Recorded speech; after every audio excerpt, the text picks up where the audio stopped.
Welcome back to Trope Stories, a show about photographers, creatives, dreamers, makers, entrepreneurs, and their personal journeys. I'm Terry Mayday, and on today's show is Lucy Hamidzadeh, a Southeast London photographer and writer. Her distinctive approach to street photography and real lives creates images that are complex and multi-layered, yet feel so effortless in their execution.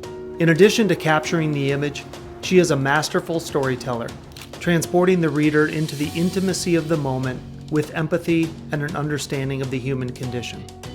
And although many of her images contain two separate elements, when combined we are transported into a story, making you as a viewer double take. Instead of following visual trends, Lucy set out to create them, and through this, a compelling artist with an authentic voice has arisen. Traveling and an innate curiosity of people runs through Lucy's veins, and we see this in her work. From London to Morocco, Italy to India, Lucy's unique sensibilities have created an extensive body of work that is both vulnerable and accessible. Lucy's work has appeared in Trope's award-winning London City Edition, as well as her own solo book, Unfinished Stories, part of Trope's Emerging Photographer series. This is her story. Hey Lucy, welcome to the show. Good to see you. Good to see you too, Terry. How are you? Doing great. I'm super excited to talk to you about your Emerging Photographer series book called Unfinished Stories. But first, I see on social media that you have some pretty big news to share. Yeah, so my dad had his vaccine about 4 weeks ago. And then my mum had hers 2 weeks ago, which I gate crashed, and I managed to get the vaccine too. So it was pretty amazing. How did that feel? I saw the picture of your dad. We've been building up to this for a year. What did that feel like for, 3 out of the 4 of you and your family to get the shot? Yeah, it was pretty emotional. I'm not going to lie. It was, for me, because more emotional for me than for Dad, I think, because it was just that feeling of him having a little bit of protection, and it's quite a momentous occasion, I felt. Right, and you're in London, and you're in a seemingly never-ending lockdown number 3 now. Have you found any silver linings? Have you established any new traditions along the way here? Yeah, I mean, this lockdown has been harder. I think lockdown three, because I think we're all a bit fatigued with everything. But it's just been, I think, a blessing for me, just being at home with my parents and my brother James, and just being able to look after mum and dad, going out and doing the errands, and just making sure that they're safe. But in amongst all of that, we've spent a lot more time. We've grown closer, and we were already a close family, but we have grown closer, and we've kind of set up this 11 a.m. ritual of having a coffee and a sit down. James is working, so it's just me, mum, and dad, and pretty much every day we'll stop and have coffee. They'll have tea, I'll have coffee. About 11 o'clock. There's a jigsaw on the table pretty much constantly at the moment because mum loves doing a jigsaw. And we'll just sit and have a chat. That's very sweet. I mean, do you find yourself, being able to ask questions in a different way because life has clearly slowed down and we're not in our busy, normal, hectic lives? Yes, I think. I mean, I'm usually out shooting. I mean, if I'm not at my desk or I'm not going for a walk, I'm usually out shooting, especially at a weekend. Weekends have changed for me totally. And so we have had more meaningful conversations about life, breaking news. If something happens in the news, we'll talk about it, or just momentous kind of news stories from around the world. We'll stop and we'll have a chat about them now. Even momentous occasions within your own family. You discovered clearly an incredible anniversary of your own dad's that you were unaware of. Can you tell us about your dad coming from Iran 50 years ago? Yeah, so this came up actually, it was in March of last year, and I think it was around the time of, I think a lot of families or a lot of people discussing Black Lives Matter, and that got me asking Dad about when he came over to London, when he was super young in 1971, and just how he felt coming from a Middle Eastern country not speaking that much English. And I mean, we're from a mixed family, so Right. for me, I was interested to see if he'd had any issues of him coming to London and how he felt about different culture and different people. And so I just was asking him about what it was like for him when he first arrived in London. And he wasn't quite sure. He knew the year, so he said it was 1971, and I was like, oh wow, next year it's going to be 50 years. That's pretty cool. That's amazing. He wasn't that bothered.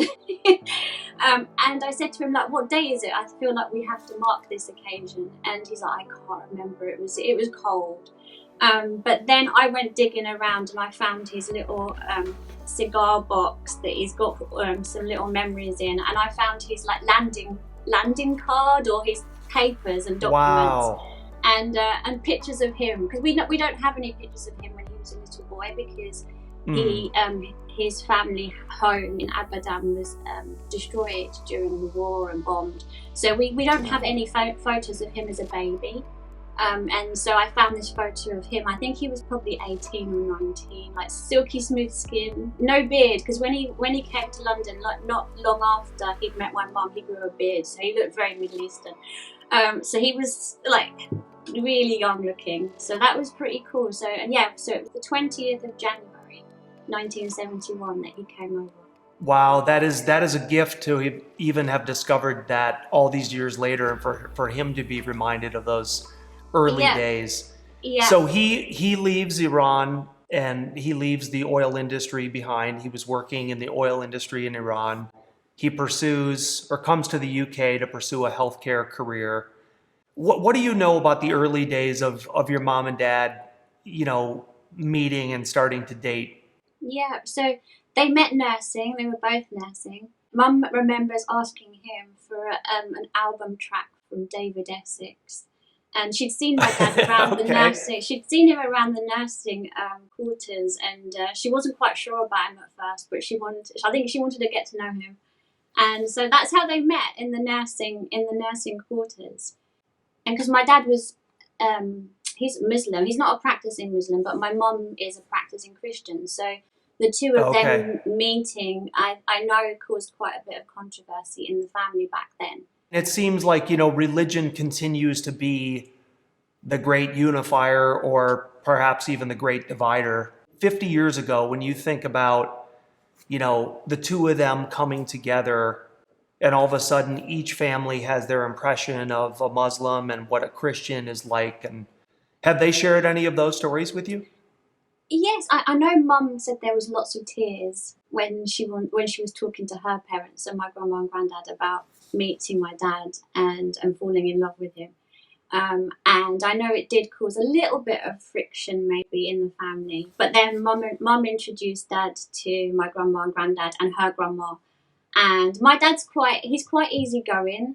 And they fell in love with him. But I do remember my mum said that the first time that they met, my grandma asked my dad if he wanted some fruit from the fruit bowl, and he picked a lemon and then started to peel a lemon and eat it, which they thought was so weird.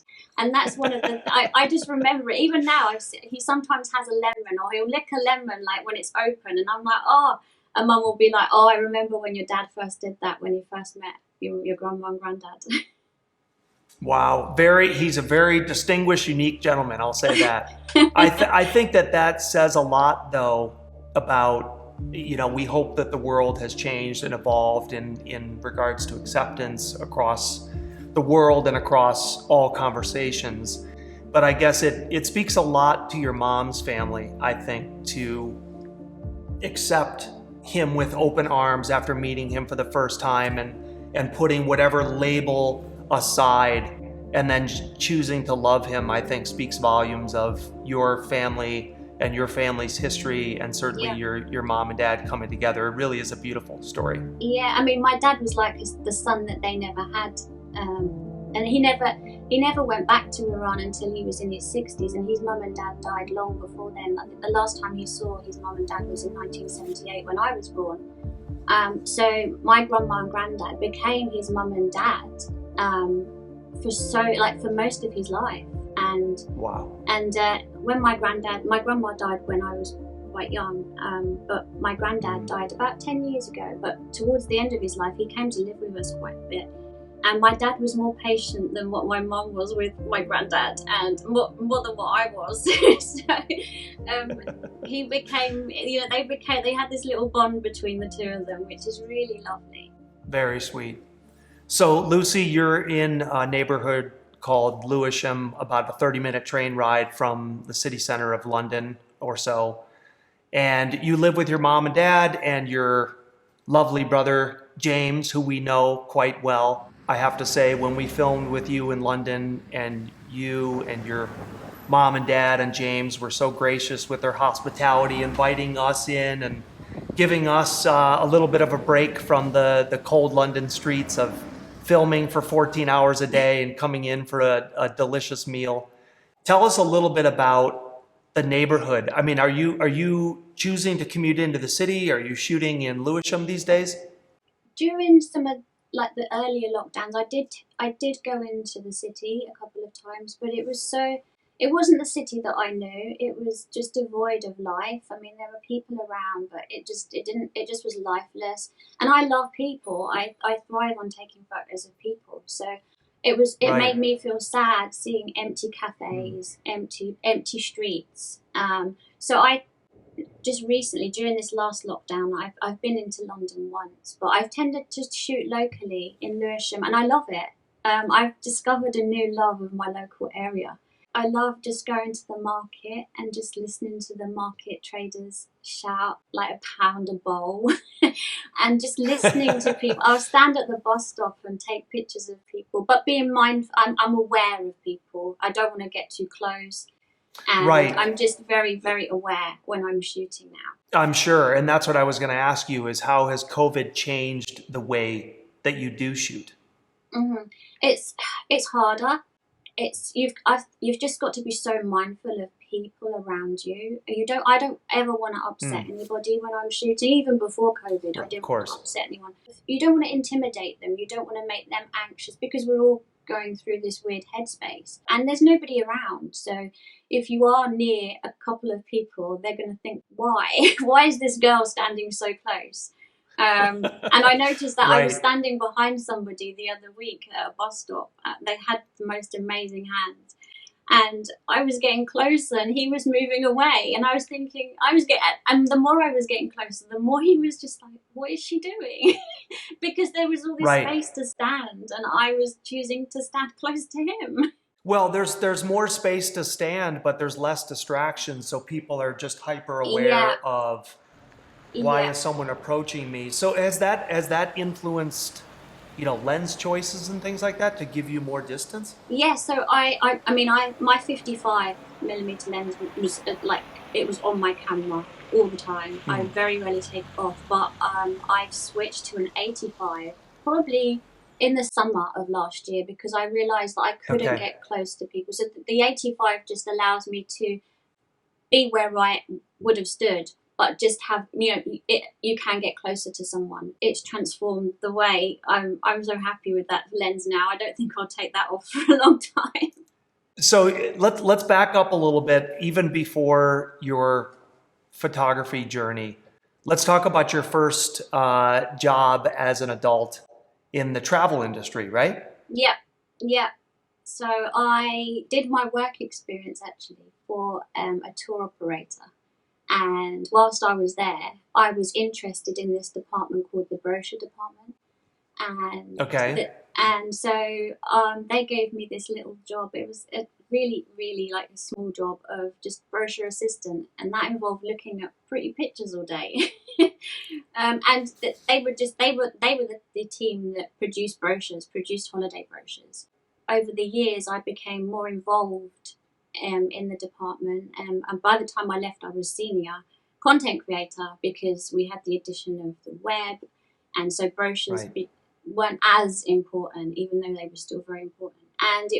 And that job was involved in just selecting images for the brochure and writing, say, a hotel description or something to go with the images that would influence how somebody selected a holiday. So you were promoting and glamorizing destinations to help sell those to travel agents? Yes, yeah, and to the public. Okay. And at this job, I mean, how would you describe yourself at this time of your life? How do you think people saw you? I was very shy. I don't Mm. think there was any getting away from how shy I was. I just went to work, knuckled down, and did my job. It was also, I mean, I also had an eating disorder from when I was in my late teens, right through my 30s. So nobody at work knew that. So I was coming to terms with that and dealing with that, but also just going to work and doing my job. And I was quiet. I just got on with Okay. it. You were quite reserved. And do you Yeah. think part of that quiet, shy personality, did that prevent you from taking steps forward or providing input or having a real voice in the room? Yes, because I was afraid of making a fool of myself if I spoke out. Even though I had these ideas, I was just scared of letting them out. There was just this fear that I might be laughed at, or I hated attention. And my surname also brought attention anyway. So I just didn't like any kind of attention back then. I was super shy. So when you would hear Hamidzadeh, Hmm. you didn't like that being called out. You didn't like hearing it. You mean in school or at In work? school and at work. I mean, I know that everyone would say it differently, even though I think it's quite easy, but some people probably don't. But I know that some people because we were in a travel industry with offices overseas, and I know that I got called ham sandwich, so because people couldn't say my name, so I hated the attention that it brought. And now I love it. Like, It's a great. I love your name as well. So when you were searching for visuals, and you sort of, I think, discovered the power of photography during these early days at this job, but this is also where you developed your writing skills, and I think sort of combined the two of them, or maybe that was the start of that. I think so. I mean, looking back now, I definitely think so. I mean, an image sells a holiday, but having those powerfully constructed, beautiful words to go with that image is a deal breaker for somebody selecting a holiday over a different holiday. So I definitely think that's where my writing and like a lot of the photography, just looking at images and putting the two together, I think that did influence maybe the way that how I work now. I'm not sure. Looking back at it, I think so. Maybe at the time I wouldn't have understood that. You're well known as a photographer and a writer. How important is writing to your craft, and how would you describe your writing style? Writing for me is just another layer of storytelling of the people that I see, and it's me stepping into their story and interpreting what I think and feel that the person that I'm taking a photo of is thinking and feeling. And I think it's just another way for me of expressing myself. I wouldn't say I'm a poet. I don't think so. I'd say I was more of a storyteller or just good with words. And I just think I would agree. it's just another layer of storytelling, and I think what I want people to, when they're looking or reading my work, is I want them to think and feel what I was thinking or feeling when I pressed the shutter, and whether they think or feel the same thing, and that sparks an interest, or just it connects with them or it doesn't connect with them, and they have a totally different story that they're seeing from either reading and looking at the image. Do you have an example that you can share of, a really beautiful image of yours that you love, as well as a strong caption that you think tells a nice story together? Yes, I think it's on page 16. No, page 15, sorry. I would love to hear you read it more so than me. Okay. I'm not really sure I like the portrait of you that I'm seeing, because it's not the portrait that you once painted for me. In your lines, you were someone to love, so in my mind, you were also someone to love. However, in reality, you were a completely different story when I got you figured out. That's great. And I think part of it is, it's just a little window. You're not trying to provide a life story.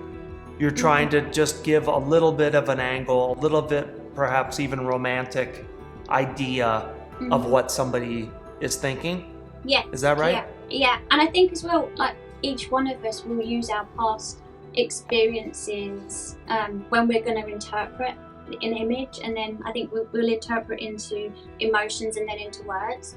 So for whoever's looking at it, they'll look at it and they'll use that past experience, whether it's good or bad, to interpret that image and then put it into words. If that makes sense. It does make sense, and I do love the dimension that the words bring to an image, because for me and my reading capabilities, it's just enough to give me a little bit of a story and a little bit of a window into this person's life. Lucy, let's talk about travel. I think even mentioning the word travel takes on new meaning for all of us these days.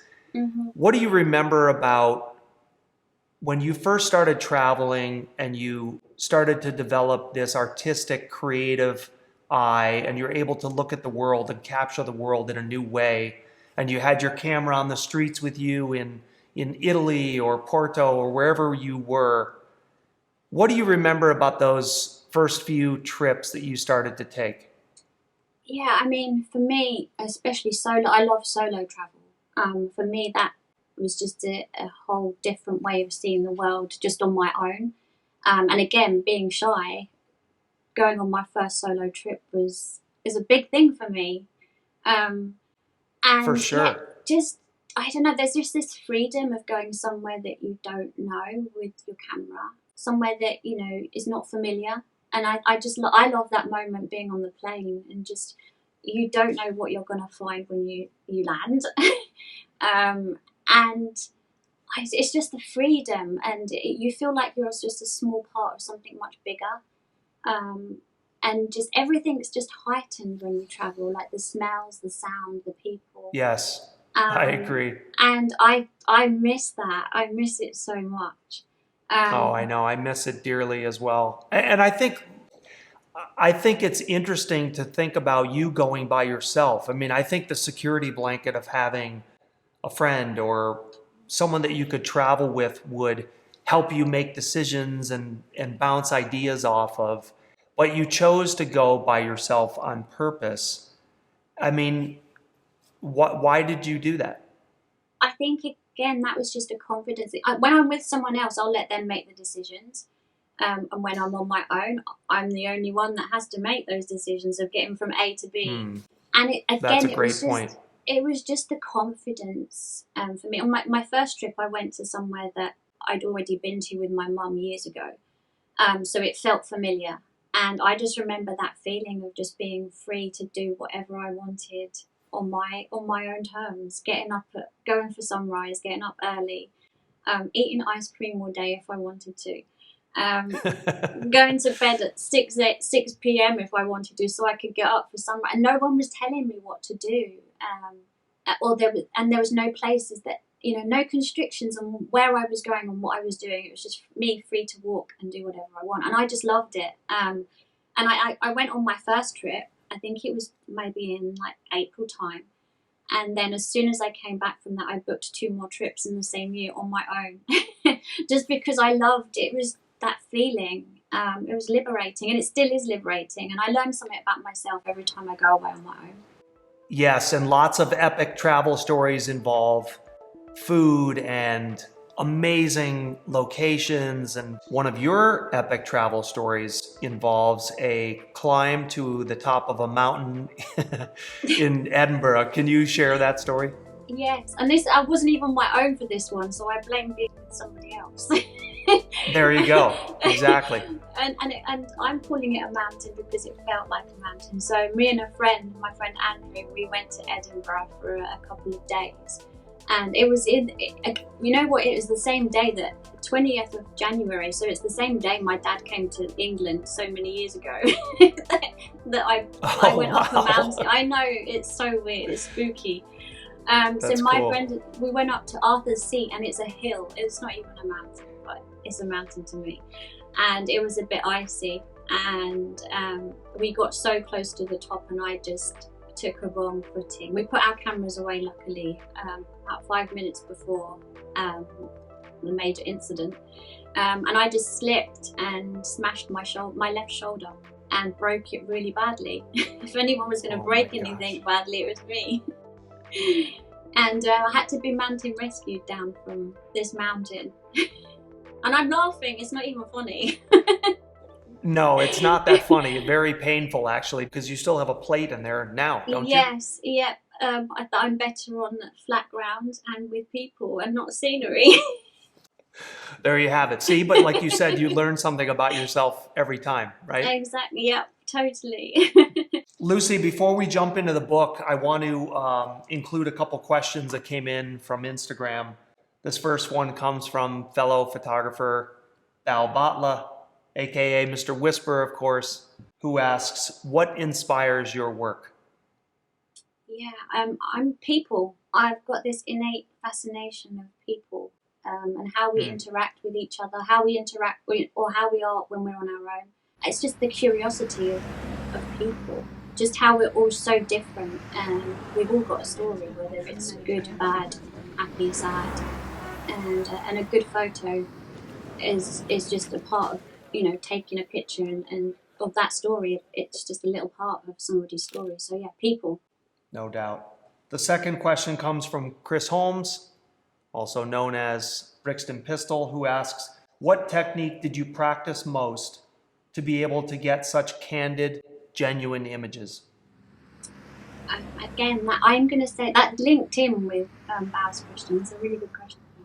And again, it's just the observation of observing people without even shooting, just spending time just observing my surroundings and the people around me, whether that's at home in London or how we seem so thoughtful, and just how we go about daily life, because street photography is just daily life with the least amount of acting, and it's amazing. And so yeah, observing. No kidding. And you do so much of your observing. You love windows, you love reflections. I promise not to give away your favorite canvases or locations that you do all your great work with. But there's a line in the beginning of the book on page 11 that talks about this and kind of sets the scene. And I'm curious now, here during the pandemic, coffee shops and cafes are perfect places to observe people. I am fascinated by peering into windows and looking to see what is occurring behind the glass. You're not even able to do that right now. And Yeah. what part of you is missing by not being able to fulfill that for yourself? Oh, I miss it. I mean, those shots, the ones that I find I love the most. I love taking them. I love standing at that coffee shop for hours in all kinds of weather, and just peering through that glass. And I find them the ones that I love to write about the most as well.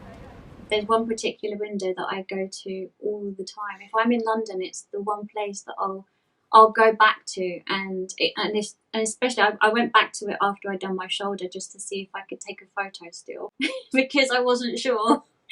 And it came through for you. It came, yes. I'm just hoping that they never get rid of my favourite window. Which no, they're not allowed to move that. They're not allowed to move that without your permission. Because it's the place that if I go away from London, or if I feel demotivated in London shooting, because travelling, is great to get away from London, because I find that I miss London when I'm away, and so it's the first place that I'll go back to take some shots. So I miss that window. Can you try to describe the difference between just scrolling on a little mobile phone versus having your work displayed in a gallery at beautiful scale and people are there to view the work? What are the differences in that experience?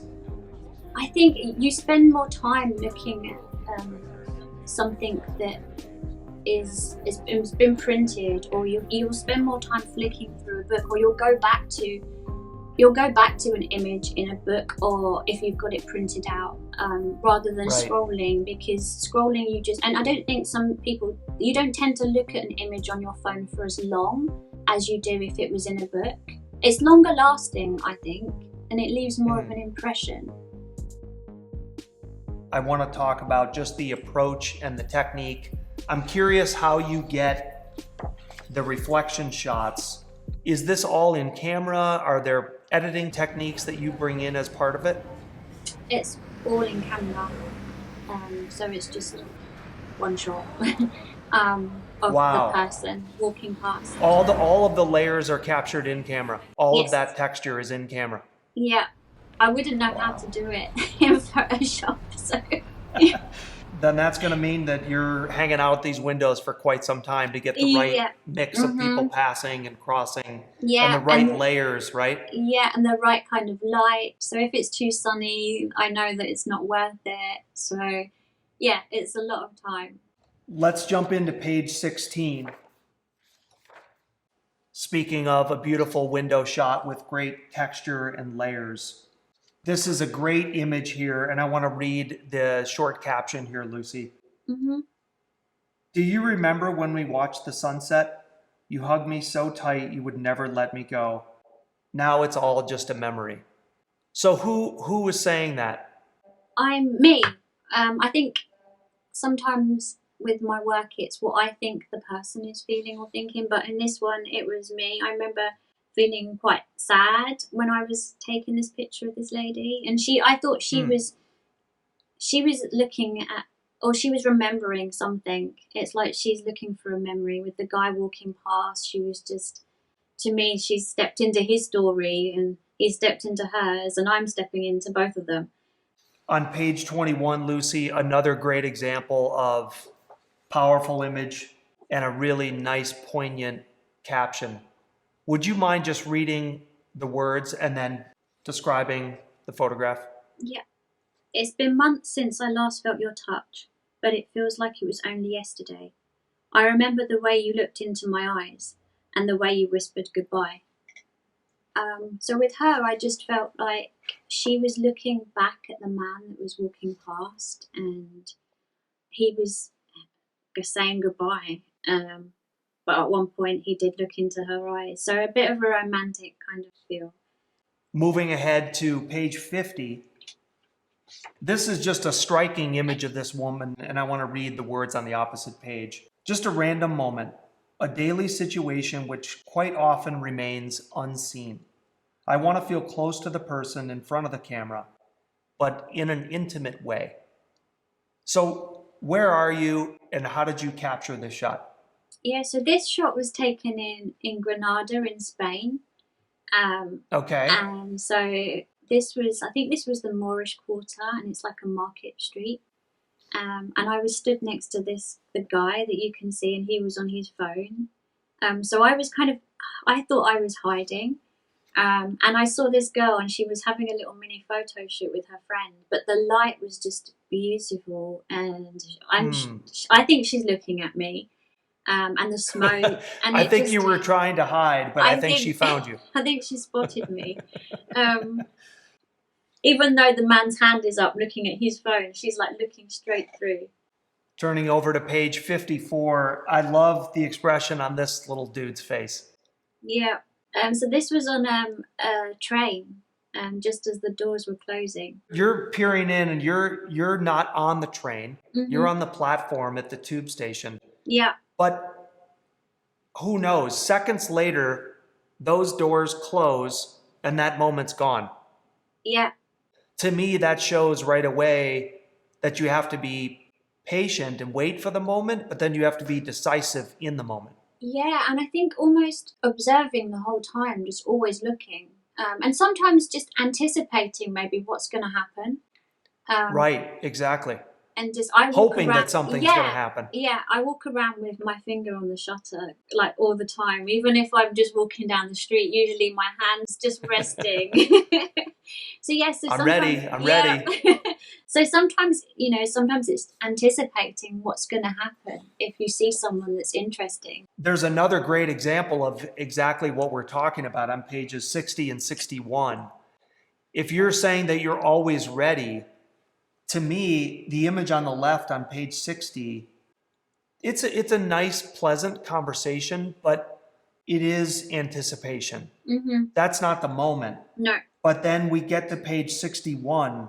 No, I think that's just one of those anticipating, seeing this guy looking at his girlfriend and just and just waiting and not knowing that he was going to move in for the kiss, but anticipating that something was going to happen. Which means then when you get into the tube, let's say you've spent time on the street and your camera settings are set for daylight and there's a lot of light, even when it's not sunny out, there's tons of light, available light at street level. Then you get to the tube level underground and it's really dark. And now you're actually on the train. So you have to, in advance, right? I mean, you're preparing your settings. Yeah, changing the settings. Usually I change them before I get down into the tube, so that I'm ready. Right, because you don't want that moment to present itself when you're trying to change your settings and you're like, no, don't kiss him yet. Don't let the doors close. Right, exactly. Yeah. Pages 88 and 89. I just love this widescreen composition here, Lucy. Again, looking right at you. You think that you're being stealth back there, but they keep finding you. Yeah. But the eye contact does create a story, though. I always try and look for a frame so that it gives that layer and it just brings your eye to the main part of the image. But it also tells another story with the two girls like on either side. And yeah, she just saw me. This was on Regent Street in London.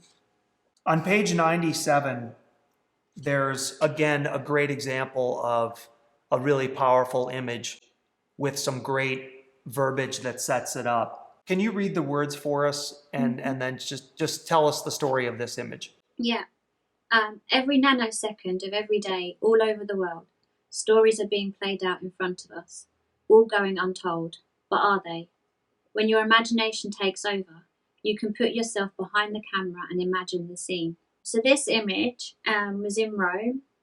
And I remember seeing the shadows and the light was amazing. And the wall is it's a beautiful terracotta colour. And it wasn't until afterwards and someone else actually pointed it out that he's mimicking the lamppost as he's going along. And I just loved it in black and white. I just thought it was, I just love black and white. So he's perfect. We've clearly seen a theme in your work with a lot of reflections, utilizing windows to create the reflection and get those layers. But there's also a consistent theme with hands. And I guess, what is it about people's hands that you love to shoot? Again, there's just this beautiful story that can be told through somebody's hands without showing their face. I think you can imagine all kinds of stories that person is, or their life. There's like the life through their hands. I love standing behind someone and taking pictures of their hands and then just imagining, without even having seen them, what they're like, and perhaps just imagining what they've been through in life. They're beautiful, like the texture of someone's skin, the age of someone's hands, the way we hold carrier bags. I mean, at the minute I'm fascinated in Lewisham just because it's a market area, and just people, the way they coil carrier bags in their fingers. You know, some people hold it with one finger, some of them are kind of like coiled between their fingers. I'm fascinated by it. I agree with you, Lucy. My father, Lloyd, had incredible hands. He was a mechanic for 50 years and he worked on cars. And so you talk about having a story to tell. He was, one of the hardest working guys on the planet, and he just had incredible hands that told a story of just strength and endurance and all the ability and skill that he had. And I have to say, I'm embarrassingly unremarkable. So please do not.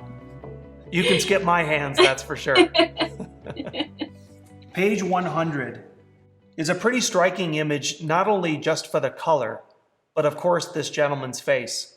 What's the story behind this photograph? Yeah, so this was in Morocco. And it was such a hard place to shoot culturally, just being mindful. What do you mean? Well, because people didn't like having their photo taken, and I think that was due to their culture. So again, sometimes you didn't even have to touch your camera. They just knew and just did not want their photo taken. So it was a totally different shooting experience. Whereas from being in London, where you can just walk around and shoot. There in Morocco, you just had to be very careful. But I managed to get a couple of shots of this guy on 2 different days. And his face to me is just amazing. And I love that frayed little bit in his hat. That's my favourite bit. But just the lines on his face, and he's amazing. But I actually prefer this shot in black and white, even though it's in colour in my book.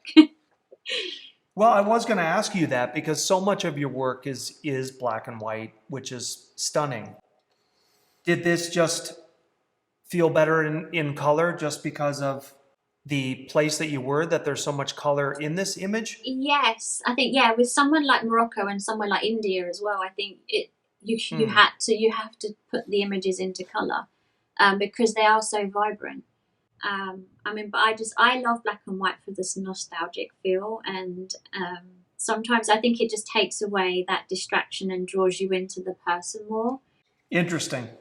I think that the color does add a lot here, but it does take on a different story. It's the same image, but in black and white, it just has different character. Yeah. But there's another example of that on the following page on page 102 and 103, these little ones look so happy. Yeah. This wouldn't have worked in black and white. I feel like this has to be color. And this picture makes me smile if I'm having a bad day, I'll look at this picture. Seriously. Because they're so happy. There's just like joy. Just joy in their faces. And again, this was in Morocco. In a quieter area to the kind of main square. And these two, we sat down. I was with 2 other friends, and we sat down, and these 2 little girls were just next to us, and I just took 2 shots, and I wish I'd taken more, but again, it was being mindful of their mums were close by, so I didn't want to push my luck. Well, you captured a great moment there. It's really, really sweet. On page 106, Lucy, you don't have a lot of shots in the book with people looking directly in, as portraits at least, and this gentleman is looking directly into your camera. What's the story behind this image? Yeah, so I very rarely ask people for their photos because I feel like it breaks that spell for me of just being a candid moment. But this guy, he's in Morocco. He's not too far from where I shot the little girls. And because Morocco was so hard to shoot in, just candidly, just picking up your camera and just shooting people, we found out that when we were there, we had to talk to people and just say hello, and they became more engaging, and they'd look up, and someone would have a really sad face, like you'd see them looking at their hands or doing something, look really miserable. But if we said hello or bonjour, they looked up and their faces transformed. And this guy, I said hello to him, and he was looking down. He looked really grumpy, but then I said hello. He looked up, and I just said photo. And he nodded, and I just took, again, 1 shot. Well, he looks very charming. His face is amazing.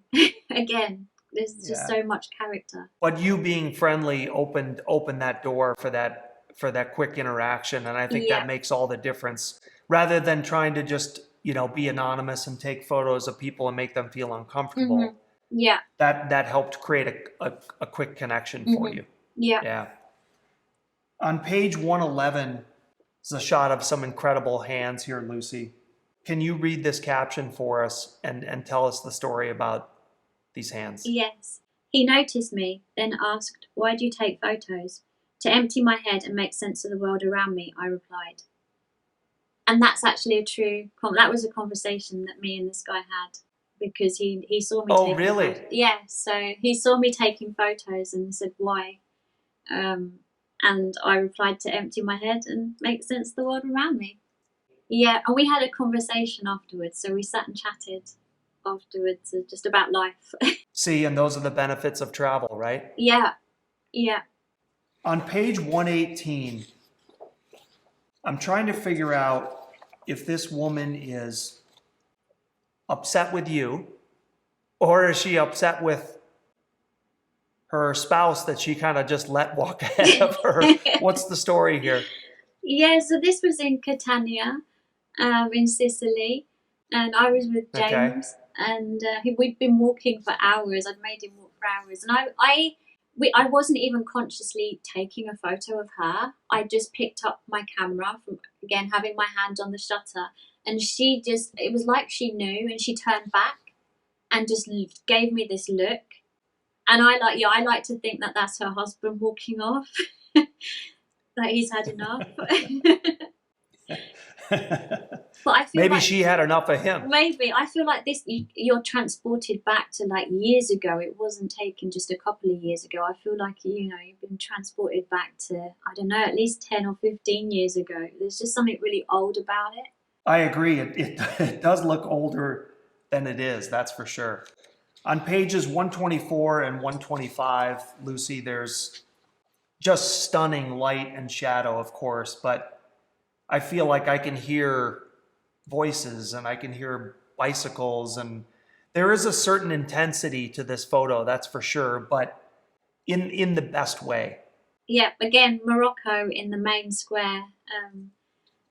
And yeah, I mean, I look at it now and I just think, just wow, all those people. And Right. it's so intense when you're down there. You've got snake charmers, people with monkeys, people wanting to draw henna on you, and Hmm. just people trying to sell you all manner of things, and you're actually rubbing shoulders with people. So that feels weird now. It's like this huge significance of not being able to get close to someone and staying 2 meter distance. And yeah, for me, this is. I mean, it was only a few years ago. I mean, do you think you'll be able to take a photograph like this again? I mean, certainly right now during lockdown, and our point of view is very limited, but hopefully there will be a return to busy markets and vibrancy that gives us such satisfaction, not only visually, but just for purpose in life. I Seeing people going to the market. mhm. I think so. I mean, I think it might take a while.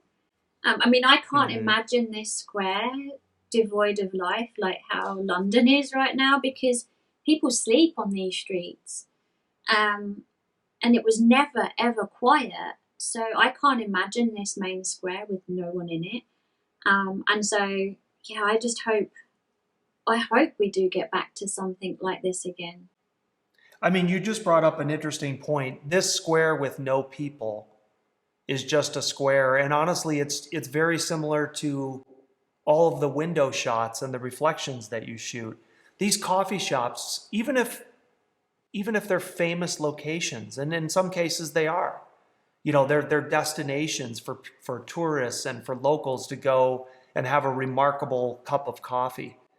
But they aren't anything without the people, truly. No, no, not at all. Yeah, not at all. I mean, I have a fear of missing out of all these stories right now, but then there are no people to go and take pictures of. So it's a battle I'm having with myself right now, because I'm like, I want to go out and take pictures, but when I do Right. go out, there's nobody there.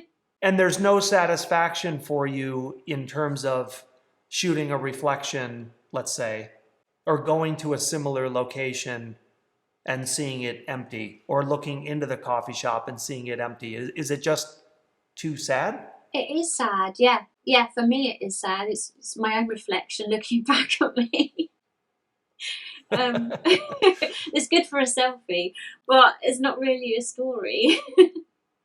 That's interesting. Yeah. Well, that brings me back right to where you talked about you being so curious about people and what people give you, and that sense of belonging, even if it's sort of confrontational at first.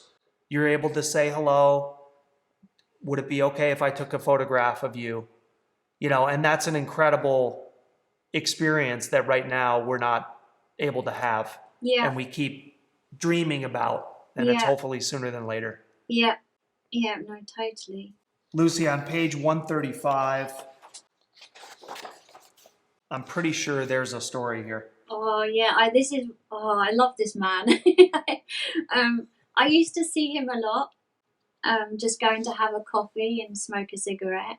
And Mm. I remember this when I took a few photos of his hands, but I remember being so scared.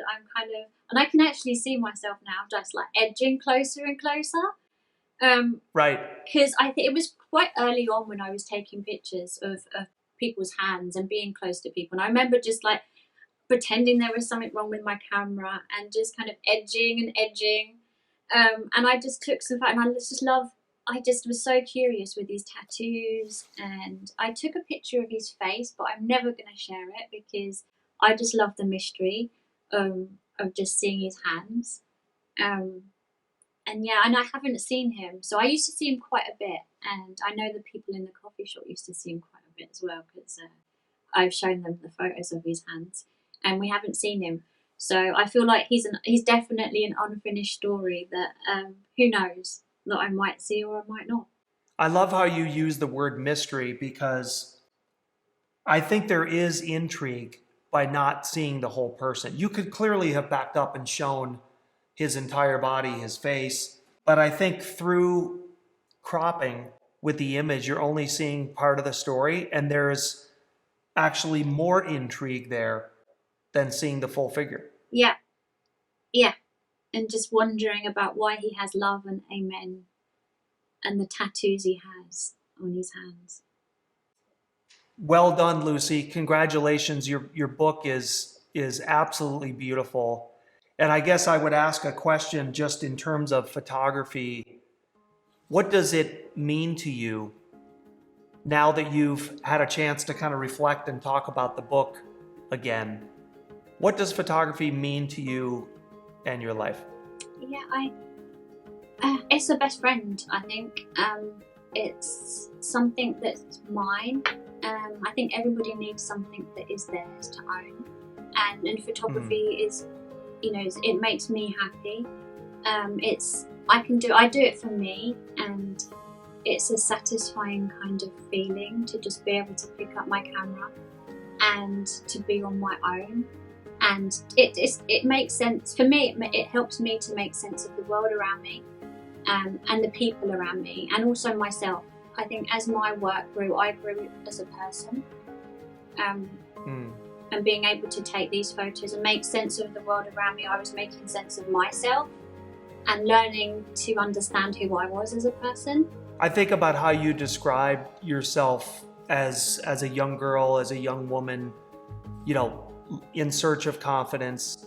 You were shy, and not to be dramatic, but did photography change your life? Did it give you a voice that you perhaps would not have without it? Yeah, as cheesy as it sounds, it did. I think it saved me from I don't know what. But yeah, without sounding too melodramatic, it did change my life, and I learned to like myself, and I learned to. I think I enjoy my own company more than I ever did, and I like myself more as a person.